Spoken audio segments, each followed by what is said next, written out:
الحمدللہ، کسی صوم رکھنے والے کو افطاری کروا دینا بڑے اجر و ثواب کا کام ہے۔ اس سلسلے میں نبی کریم صلی اللہ علیہ وسلم کا یہ فرمان مسند احمد، سنن ترمذی اور سنن ابن ماجہ میں مروی ہے، جو صحیح سند سے آیا ہے کہ آپ نے فرمایا من فطر صائما کان له مثل اجرہ غیر انہ لا ينقص من اجر الصائم شیء۔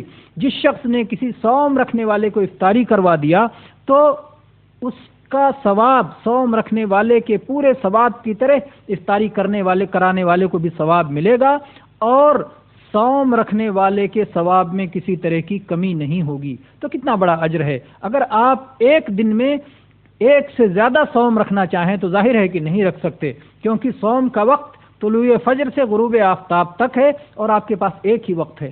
لیکن ایک دن میں اگر 10 صوم کا آپ ثواب حاصل کرنا چاہیں تو آسان ہے کہ اس طرح سے کہ 10 صوم رکھنے والوں کو آپ افطاری کروا دیں، اس طرح ایک ہی دن میں 10 صوم کا آپ ثواب حاصل کر سکتے ہیں۔ اللہ تبارک و تعالی ہمیں صوم رکھنے والے کو افطاری کروانے کی توفیق عطا فرمائے، یہ عمل ہم سے قبول فرمائے، اس کی توفیق ارزانی فرمائے۔ آمین۔ وآخر دعوانا ان الحمد للہ رب العالمین، صلی اللہ علیہ نبینا وسلم۔